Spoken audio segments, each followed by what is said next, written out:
Oi, seres humanos, tudo bom com vocês? Que bom, estamos aqui de volta com a mesma roupa, porque ainda é o mesmo dia pra mim, pra você é uma semana depois, ou se você tá vendo esse vídeo muito no futuro, é tipo 2 minutos depois. Mas estamos aqui para estudar atualidades, quase atualidades, né? A gente tá falando aí de 10 anos, 12 anos atrás. Mas a gente vai continuar então o vídeo do 11 de setembro e guerra do Afeganistão e tudo mais que a gente viu no outro vídeo. Pequeno resumo para quem não viu aquele vídeo, ou acabou de ver, ou viu semana passada e precisa relembrar o que a gente falou. A gente falou naquele vídeo sobre o 11 de setembro, como o 11 de setembro foi usado como propaganda e como uma forma de justificar as guerras que começaram a acontecer no Oriente Médio, no Iraque, no Afeganistão, entre Estados Unidos e organizações agora terroristas. As guerras do século XXI não são mais majoritariamente de países e países. Agora é entre um país e organizações, ok? No caso, terroristas. Se você não viu o vídeo, eu vou deixar o link aqui no card e ali embaixo para você ver aquele primeiro vídeo. É bom você ver para você conseguir pegar essa linha cronológica de eventos, tá bom? Então, indo para o assunto do vídeo de hoje, nós vamos continuar vendo, então, os acontecimentos desse nosso curto século. 20 aninhos aí, mas já aconteceu muita coisa.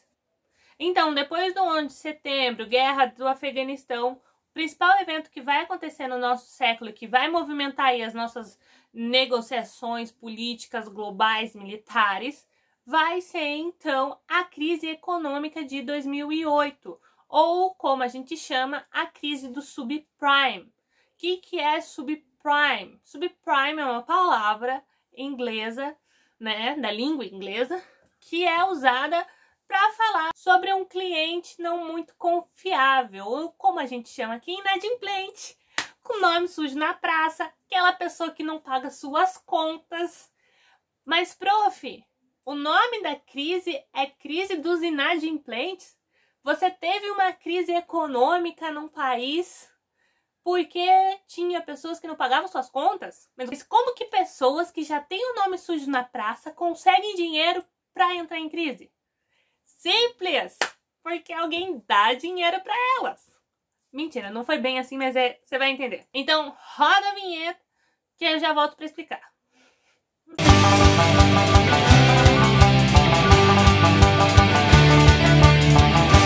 Basicamente, a crise de 2008, que se chama crise do subprime, mas que a gente vai resumir só por crise de 2008, porque é mais fácil, ela não começa em 2008. Porque você tem que pensar que a gente tá falando de economia, né? Então a economia dá vários balançadinhos, não é assim, tipo, do nada ela cai. Alguma coisa tem que estar acontecendo.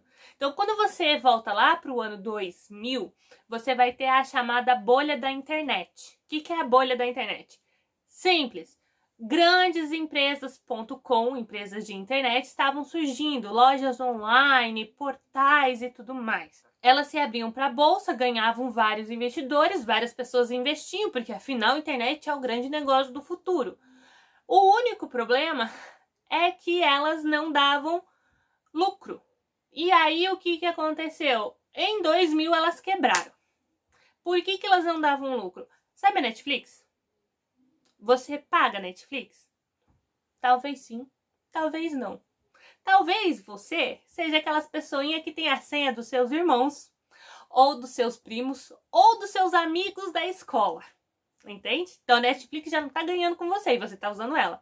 Ou então você é mais pobre ainda e sem amigos ainda, e aí você nem senha de alguém da Netflix você tem. Você tem um aplicativo de séries no seu celular, daquele que você não paga nada, tá bom?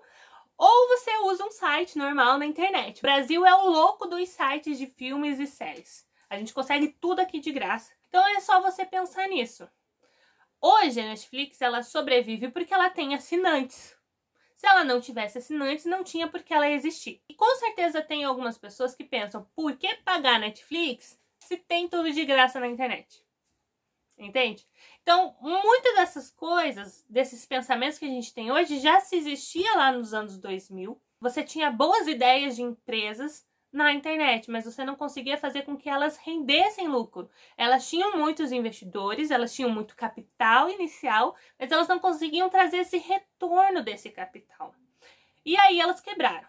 Então você já teve uma pequena crise ali nos anos 2000. Quando chega 2001, que a gente viu no outro vídeo, você tem uma crise fortíssima no mundo no sistema aéreo. Por motivos óbvios. 4 aviões são sequestrados e atirados contra prédios. Você vai querer entrar num avião em 2001? Não vai, né, queridinho? Não vai. Então, as viagens de aviões caíram, as pessoas que investiam dinheiro nas empresas de aviões deixaram de investir, teve uma crise econômica nos Estados Unidos, por causa, então, do 11 de setembro.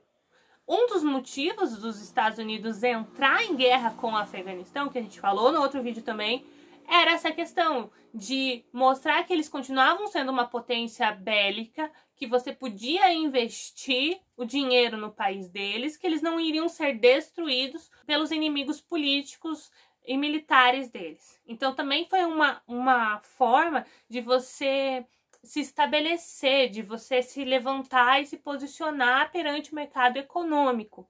A guerra do Afeganistão. Em 2000 você tem a crise da internet, as empresas de internet falindo.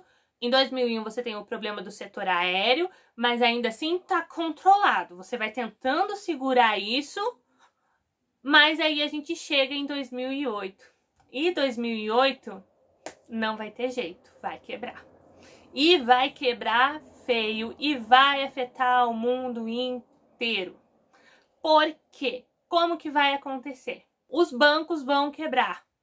Qual é o problema? Você nunca imagina que um banco vá quebrar, porque você fala, cara, eles têm muito dinheiro, o banco não quebra. Você já imaginou, por exemplo, vamos ver, já imaginou Caixa Econômica falir? Ou já imaginou Banco do Brasil falir? Ou Itaú falir? Não imagina, gente. Então, da mesma forma, você não imaginava os grandes bancos norte-americanos quebrando. Até que dia 15 de setembro de 2008, Lehman Brothers, que era um banco com mais de 150 anos de história nos Estados Unidos, era um bancão, se eu não me engano, era o 5º maior banco do país, quebra, abre falência, do nada. E aí, todo mundo pira. Por quê? Porque é o tipo de coisa que você tem que saber. Não tem como você não saber que isso está acontecendo, entende? Não tem como os investidores não saberem que está acontecendo isso. Mas eles não sabiam. E eles não sabiam por quê?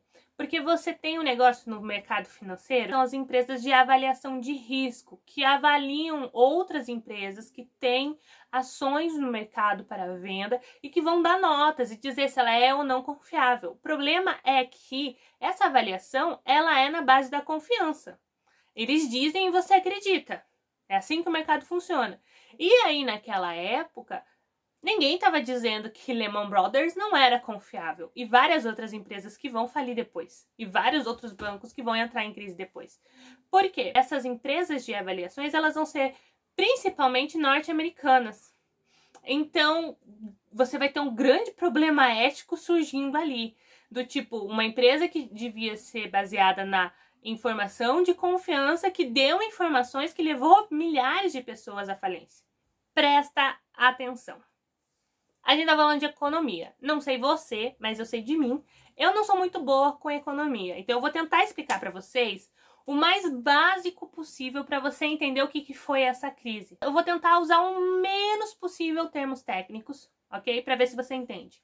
A crise, ela foi no sistema imobiliário, tá? Imobiliário de imóveis, principalmente com as hipotecas, que são basicamente quando você compra uma casinha sua, que você ainda não comprou, mas seus pais. Pensa lá nos seus paizinhos, depois você pergunta pra eles se eles fizeram isso. Se eles compraram a casa própria, caso eles tenham comprado, né?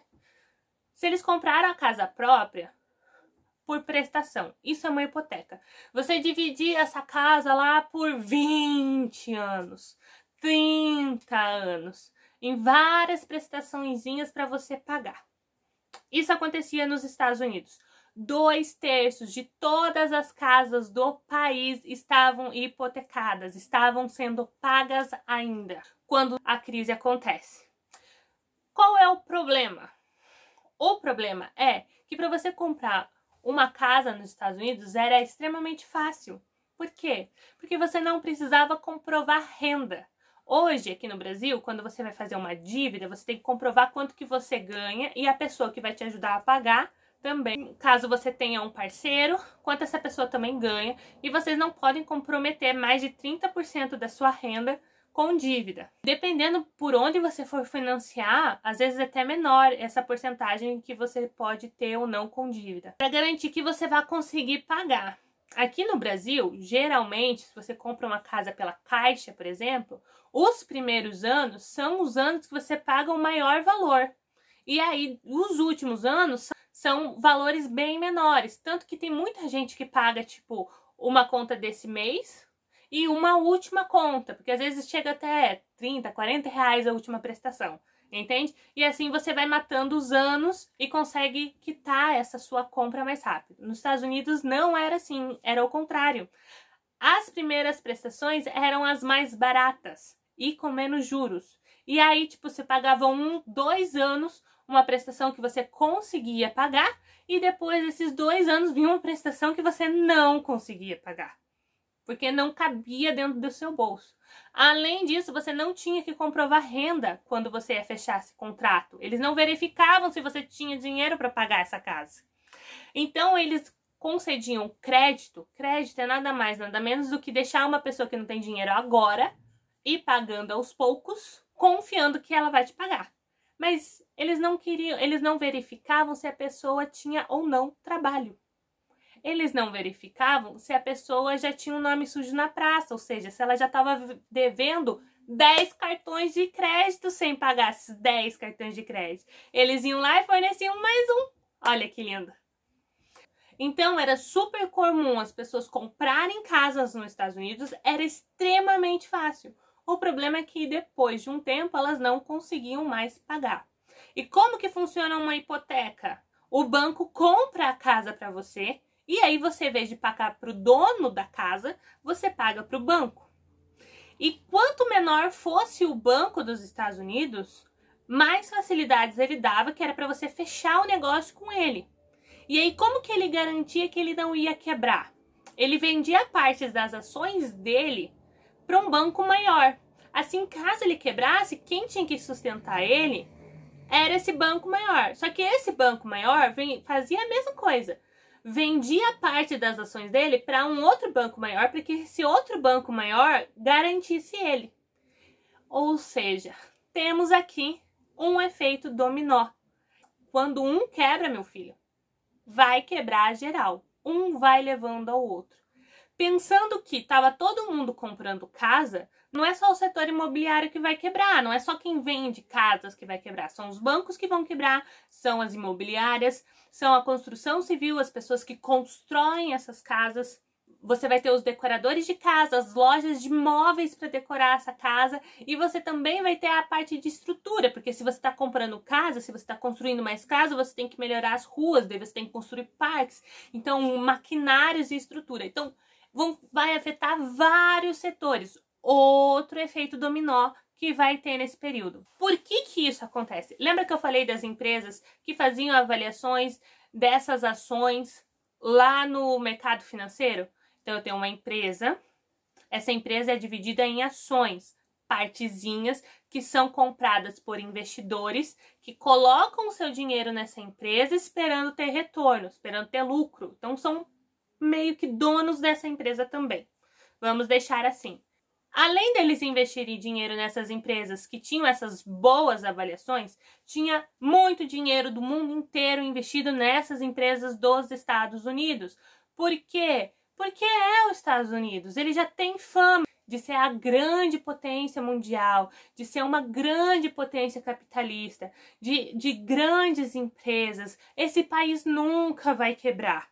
Então, além de você ter dinheiro do mundo inteiro investido nessas empresas ali dentro, você também tinha dinheiro do mundo inteiro investido no Tesouro dos Estados Unidos, que é basicamente investir o seu dinheiro no próprio país. Aqui no Brasil a gente tem isso, se chama Tesouro Direto, é um investimento extremamente seguro. Então, pensa, se é seguro aqui no Brasil, pensa A ideia é que as pessoas tinham de investir dinheiro dentro do governo dos Estados Unidos. Você tinha um retorno garantido. Então as pessoas tinham essa crença de que era um país capitalista, forte, que nunca vai quebrar, então eles investiam dinheiro no tesouro, investiam dinheiro nas empresas norte-americanas, que são as grandes empresas capitalistas, elas também nunca vão quebrar, e além disso você tinha essa certeza de retorno porque o próprio país, os Estados Unidos, tem uma população muito consumista, então eles consomem muito. É só você lembrar de Irmãos à Obra. Já assistiu Irmãos à Obra? Eu também não tenho TV a cabo, tá? Eu vejo pelos episódios que estão no próprio YouTube. Mas, toda vez que eu tô assistindo aquele programa, gente, eu penso, white people problem. Eu tenho uma casa gigante e eu preciso de uma casa mais gigante ainda porque eu não tenho espaço. Essa é sempre a desculpa deles. É uma casa enorme de, eu não tenho armários suficientes, ou os meus 2 filhos não cabem nessa casa com 3 quartos, 3 salas, 3 banheiros e um quintal enorme. Eu preciso de mais quartos, mais salas e mais quintal. É muito triste, mas a gente assiste porque, né, a decoração é linda, os irmãos são muito engraçadinhos e tá no YouTube de graça, não é verdade?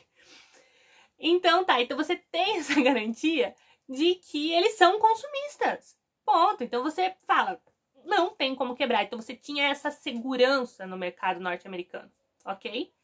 E aí, o Lehman Brothers, o banco, declara falência. E aí você entende que tem muita coisa sendo escondida nesse mercado econômico norte-americano.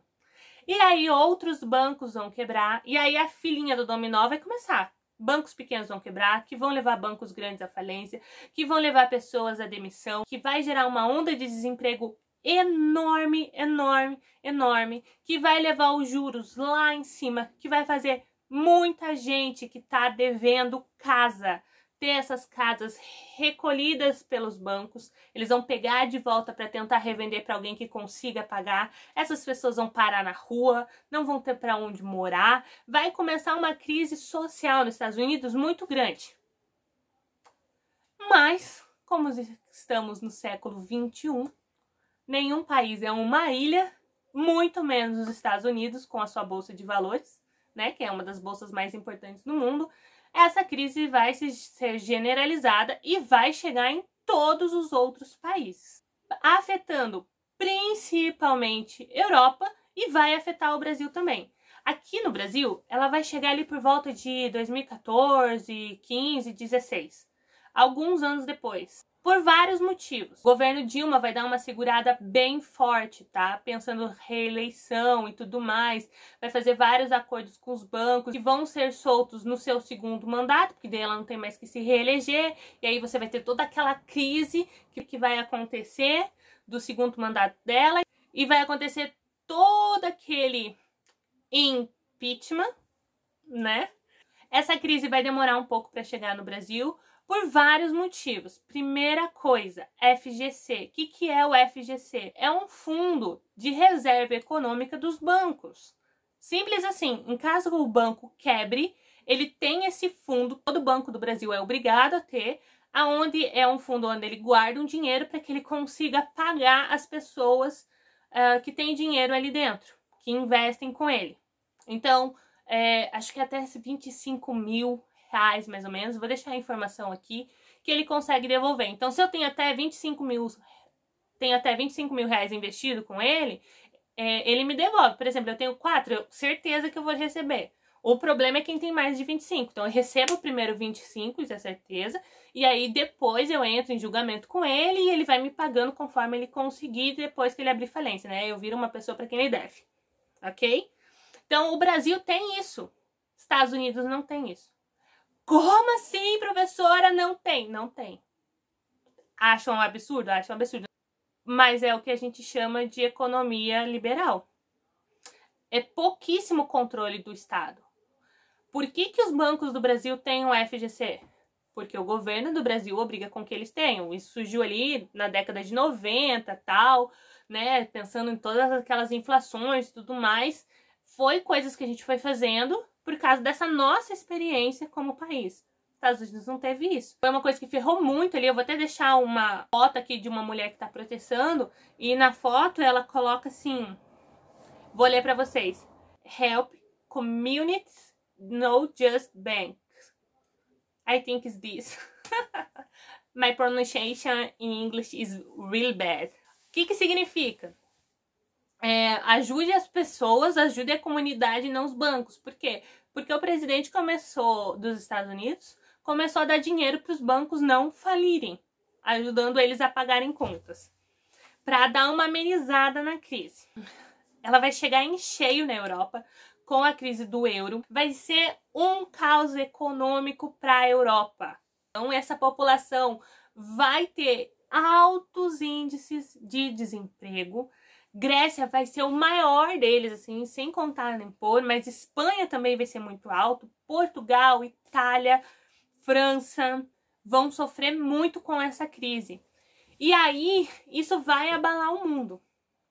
Por quê? O que vai acontecer? Essa população desempregada na Europa, ela vai para as ruas pedir emprego, em protestos. Só que esses protestos de emprego vão levar a outras causas. Então, eles vão começar a pedir dos seus governos várias outras pautas. Então, você pensa, não é só a economia que mexe aqui. Essa população, esse ímpeto do desemprego, da crise econômica e da elite política e da corrupção vai fazer com que essa população vá para a rua. E eles não vão pedir só mais emprego, eles vão pedir que muitas coisas sejam resolvidas.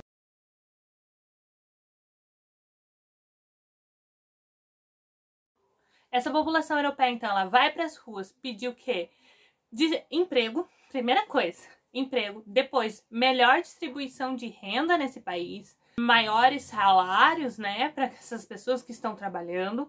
Depois, vai pedir maior controle governamental sobre as grandes corporações, porque se você pensar a diferença, por exemplo, da crise nos Estados Unidos, na Europa, que são a maioria países liberais, então de uma economia liberal com pouco controle do Estado sobre essas empresas. Sim, temos o problema aqui no Brasil dos grandes impostos e tudo mais, mas é graças a esse controle, por exemplo, do FGC, que eu já expliquei para vocês, que a crise aqui não é tão grande. Você tem como remediar, o Estado tem como entrar e trazer soluções. Então, vão pedir mais controle sobre essas grandes corporações, como também vão ir para as ruas pedindo também que os direitos humanos sejam aplicados, pensando em direitos humanos como aquela lei, né, da ONU, aonde você vai estabelecer o que é humanidade, o que todo humano tem direito em qualquer país, em qualquer cultura.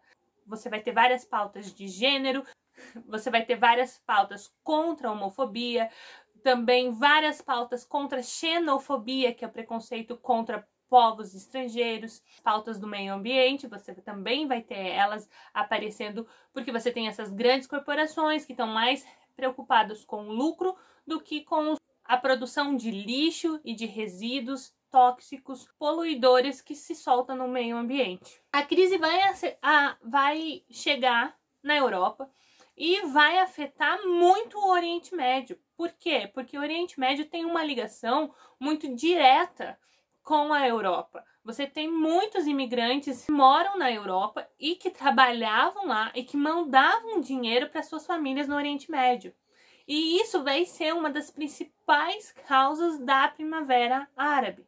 Então você consegue perceber como uma coisa vai ligando na outra. Então você tem ali crises econômicas acontecendo nos Estados Unidos por causa do 11 de setembro, guerra com o Oriente Médio rolando aqui, tá rolando a guerra no Afeganistão e no Iraque, enquanto tá rolando a crise de 2008. A crise de 2008 nos Estados Unidos afeta o mundo todo, mas principalmente a Europa, e vai afetar principalmente o Oriente Médio. Por quê? Por causa dessas relações econômicas e comerciais que a Europa vai ter com o Oriente Médio, que vem desde lá daquelas colônias, principalmente francesas e inglesas, tá? E que depois vão se fortalecer ainda mais com a Guerra Fria. O que é a Primavera Árabe? Por que primeiro tem esse nome? Esse nome foi um nome dado pela mídia, ou seja, jornais ocidental, do Ocidente, americana e europeia, para várias revoltas populares que aconteceram no Oriente Médio, sendo que a primeira aconteceu na Tunísia, só que os outros países foram reproduzindo, cada um com a sua identidade, em seus países. Mas por que Primavera Árabe? Por que primavera? Primavera não é estação? É estação, mas é uma referência à Primavera dos Povos, lá de 1848, que aconteceu na França, e à Primavera de Praga, que aconteceu lá no meio da Guerra Fria, em 1968, que nada mais é do que quando o próprio povo se revolta contra o seu país, trazendo algo novo, novas ideias, novas formas, de uma forma muito espontânea, não é algo combinado, não é algo que assim, não é igual uma guerra civil, por exemplo, que você tem grupos se organizando, não, é algo que tá todo mundo passando por aquilo, alguma coisa acontece que leva a esse estopim e que leva toda essa população pra rua contra esse governo.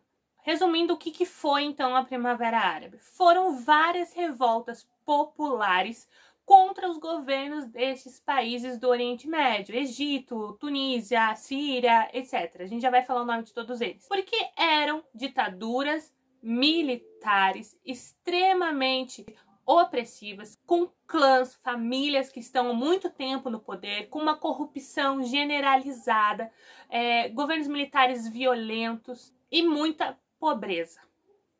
Muita pobreza. E essa pobreza ela já é grande, mas com a crise na Europa ela ainda vai ser muito maior, porque o Oriente Médio depende muito da Europa, desses países europeus. Então ele vai ser muito afetado. E esses países têm uma outra característica. Na época, eles tinham uma população jovem muito grande. Então eles tinham acesso à internet. E a internet vai ser o grande meio de comunicação e de organização desses jovens. Vai ser o grande movimento popular do nosso século, entende? E muito característico do que é a juventude do século XXI, diferente da juventude, por exemplo, que atuou lá na Primavera de Praga em 68. E se você lembrar, o ano de 68 foi um ano movimentado por ações jovens da juventude pelo mundo todo, que vão ser muito motivadas por Praga, então vai pipocar muita coisa na França, nos Estados Unidos e no Brasil. Então vai ser um ano que para a juventude militante vai ser muito forte.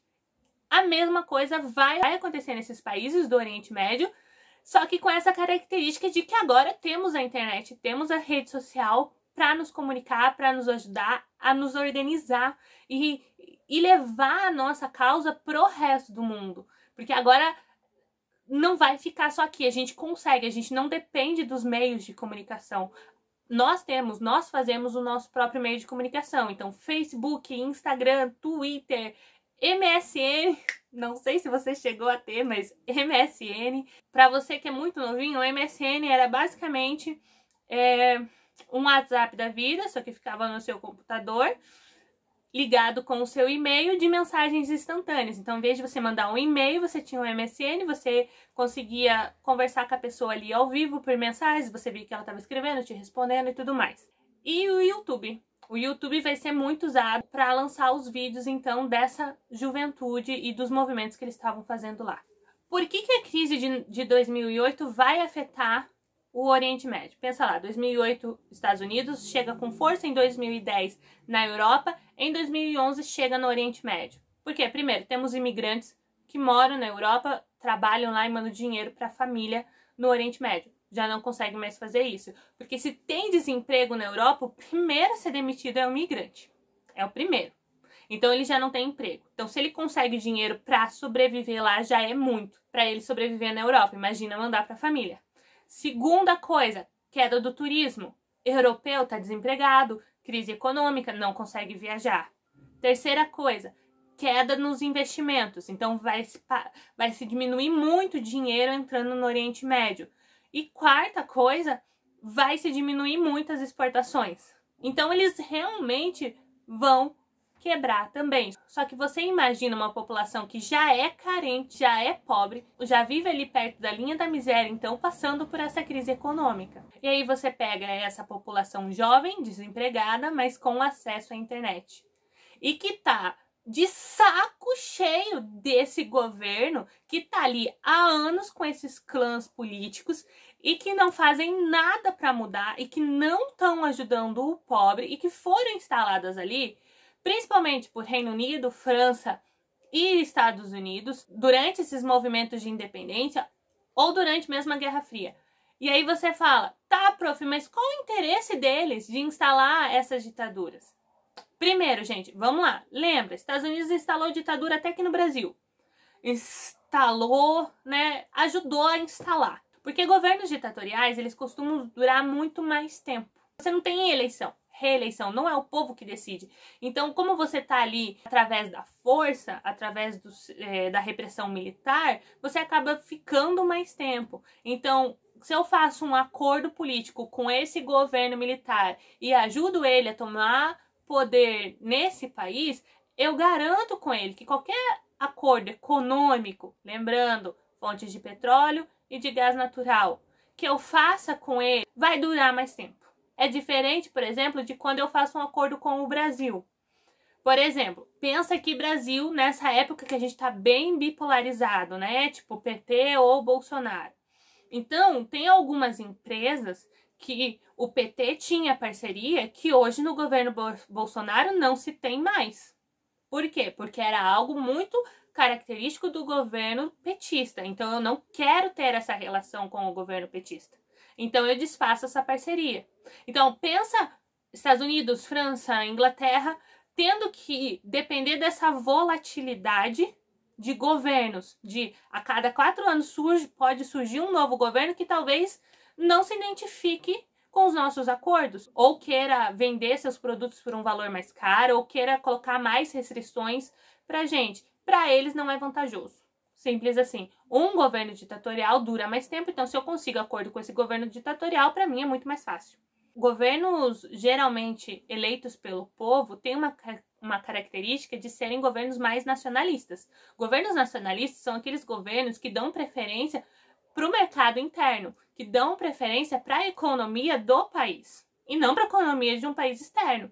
Então, o que acontece? Se você tem um governo ali que vá fazer com que o país de fora pague um preço justo pelo trabalho da população ali de dentro e faça a economia desse país crescer, também não é vantajoso. É muito mais fácil você deixar esse país como um país do terceiro mundo pagando por mercadorias que às vezes no seu país você paga um preço 3 vezes maior, ali você paga centavos. Aí você pensa, então tá, então você tem essas ditaduras ou monarquias absolutistas também que foram instaladas ali há anos. Anos luz. Eu vou colocar para vocês agora uma fotinha com os países, tá? O nome dos presidentes e os anos que eles estavam no governo. Eu vou ler junto com vocês. Primeiro, o Iêmen. O Iêmen, gente, já vai desculpando, tá? Porque os nomes dos governantes deles estão em árabe. Então é difícil, tá? Alguns a gente já tá cansado de ouvir, mas mesmo assim a pronúncia não vai ser boa. Então vamos lá. Iêmen. Abdullah Salem. Ele estava há 33 anos no governo. Síria, o Bashar Assad. Lá em 2011 ele já estava há 15 anos no governo. Hoje ele já está há mais de 20. Só que antes dele, o pai dele já estava no governo e o pai dele governou durante 30 anos. Na Líbia, a gente tinha o Muammar Gaddafi. O Gaddafi, ele estava no governo há 42 anos. No Egito, a gente tinha o Hosni Mubarak. O Hosni Mubarak, ele ficou 30 anos no governo. Em Bahrein, a gente tinha o rei Hamad. Ele estava 12 anos no governo. E por último, na Tunísia, a gente tinha o Ben Ali. O Ben Ali estava há 23 anos no governo. Então, cara, você consegue entender o que é isso? O que é você ter essas ditaduras por tanto tempo? Se você pensar na ditadura do Brasil, durou aí 20 anos a nossa ditadura, né? Na Síria, por exemplo, tem 20 anos que o Assad tá, porque o pai dele ficou 30 anos. E antes dessas ditaduras entrarem, tinham outras, tinha a colonização europeia. Então esse povo vive em guerra civil, subsistência de pobreza e de dominação estrangeira há muito tempo. Porque o território do Oriente Médio é um território muito bem localizado e tem interesse econômico, militar, de matéria-prima ali do mundo inteiro. Como qualquer governo ditatorial, ele dura muito tempo porque as pessoas têm medo, né? Porque a repressão é muito violenta. A primeira onda de protestos vai surgir na Tunísia, então, e como eu disse, ela é muito orgânica, ela é muito natural. Vai acontecer por quê? Por causa da corrupção. Você vai ter o vendedor Mohamed Bouazizi, no dia 17 de dezembro de 2010, então, o vendedor tunisiano Mohamed Bouazizi, ele vai atear fogo no próprio corpo, ele vai se matar, se suicidar em praça pública, ateando fogo no próprio corpo em forma de protesto. Algo muito parecido vai acontecer em Praga em 68. Por que ele vai fazer isso? Simples, ele tinha uma banca onde ele era um vendedor ambulante, a polícia vem para cobrar propina, ele não tem dinheiro para pagar essa propina, estamos no meio de uma crise econômica, e aí eles fecham essa banca e ele não tem como mais trabalhar, ele não tem como mais trazer sustento para a família dele. Em desespero, ele toma esse ato de se queimar. E esse desespero dele refletiu o desespero de toda a população, que no meio de uma crise econômica ainda tinha que lidar com toda a corrupção do sistema público. E aí vão surgir então protestos a favor do Mohamed, que está morto, em lembrança a ele vai ser o grande símbolo da Tunísia, contra o governo. E agora eu vou dar uma lidinha, porque são alguns dados que a gente precisa saber. A Tunísia, então, ela tinha 11 milhões de habitantes, sendo que 3 milhões estavam desempregados. Quais eram os objetivos de lutas deles? Luta pela democracia, conquista da igualdade, contra a corrupção, liberdade de expressão, tudo isso eles vão para a rua pedindo. E aí você vai ter, então, a renúncia do presidente no dia 14 de janeiro. E em outubro, no dia 23, você tem as primeiras eleições na Tunísia, então, para presidente. E isso desperta o resto do Oriente Médio. Porque se um protesto de um mês derruba o governo ditatorial, extremamente repressivo, militar, da Tunísia, os outros países, a juventude se desperta e fala, opa, se eles conseguiram, a gente também consegue. Então tem essa charge aqui que eu vou deixar para vocês, que é uma charge desse, não sei se eu tô falando certo, mas é Yazar Hamad, esse cartunista, aonde ele segura essa lamparina, né, na manga ali tem o símbolo da bandeira da Tunísia, e aí o corpo do Mohamed pegando fogo, do Mohamed Bouazizi, como se ele fosse uma lamparina, uma luz para o resto do Oriente Médio, porque o sacrifício dele serviu desse despertar de a gente pode sim fazer alguma coisa, pessoas estão morrendo, a gente precisa fazer alguma coisa e a gente consegue, se a gente se unir, a gente consegue. E foi o que eles fizeram. E aí em outubro, então, você tem as primeiras eleições na Tunísia. E como está a Tunísia hoje? Democracia de fachada. O que isso significa? Significa que a corrupção voltou extremamente forte, você ainda tem eleições, mas o país é extremamente corrupto, então você não tem garantia nenhuma de que é realmente o voto do povo que coloca esses políticos lá, e mesmo assim, corrupção, né, gente? Eles fazem o que eles querem. Mesmo assim, essas manifestações vão se espalhar. Eu vou deixar essa foto que tá passando aí agora pra vocês, é uma foto de uma manifestação no Iêmen. A gente não vai falar dele hoje, mas ele também teve foi muito forte os protestos que aconteceram lá. Mas a gente vai falar do Egito. E por que do Egito? Simplesmente porque o presidente do Egito foi morto em praça pública com exibição ao vivo pro YouTube. Minha gente. É isso mesmo. Egito, então, tinha 80 milhões de habitantes na época, 20 milhões de desempregados. 20 milhões de desempregados. 30% de analfabetos. Foram 18 dias de protestos. O presidente mandou a polícia e o exército atacar a população. O exército se recusa a atacar a população. Você vai ter mais de 800 mortos nesses 18 dias. Você vai ter a renúncia, então, do presidente no dia 11 de fevereiro de 2011. E o assassinato dele, transmitido ao vivo pelo YouTube, vai ser no dia 20/10. E as eleições para um novo presidente no Egito vai ser no dia 28/11 de 2012. Só que em 2013, o Egito volta a ter um governo ditatorial militar. E é assim que ele está até hoje. E aí a gente tem essa charge, que é bem interessante da época, que é o efeito dominó, né, que a gente tanto fala. São vários dominózinhos. O primeiro é uma bandeira da Tunísia. Então, como que a derrubada do presidente da Tunísia levou à derrubada do Hosni Mubarak no Egito, que é essa carinha desse presidente no segundo dominó e que vai levar a outras quedas, as revoltas em todo o Oriente Médio. O terceiro país que a gente vai falar é a Síria. E quando a gente fala de Síria, a gente precisa entender que a Primavera Árabe obviamente chegou na Síria, mas de Primavera Árabe se tornou guerra civil e que está presente até hoje, sim, 2020, 9 anos depois. Então eu vou deixar a Guerra da Síria para o nosso terceiro vídeo, tá bom? Porque esse já ficou bem longo.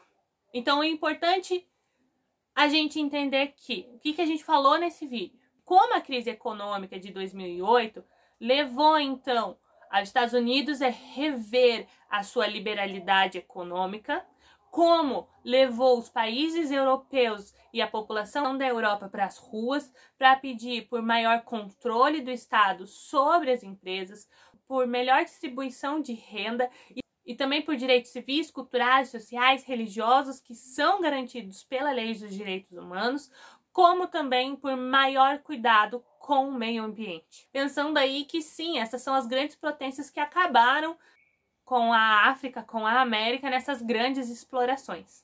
E aí, dessas revoltas na Europa e dessa crise, influenciaram essas revoltas sociais no Oriente Médio, derrubando governos que estavam lá há 30 anos e mostrando para essa população que eles têm sim voz e que eles podem sim almejar uma democracia, mas que com o passar dos anos a gente viu não se sustentou por muito tempo. Por quê? Porque, novamente, você tem o problema da localização no Oriente Médio, dos interesses externos dos países que são grandes potências, tem ali dentro, e de como é favorável economicamente para países como Estados Unidos, Inglaterra, França, Alemanha, Rússia, que essas ditaduras permaneçam dentro desses países. Então, apesar de a ONU, por exemplo, dar um auxílio para essas revoluções que aconteceram na primavera para essa população no início,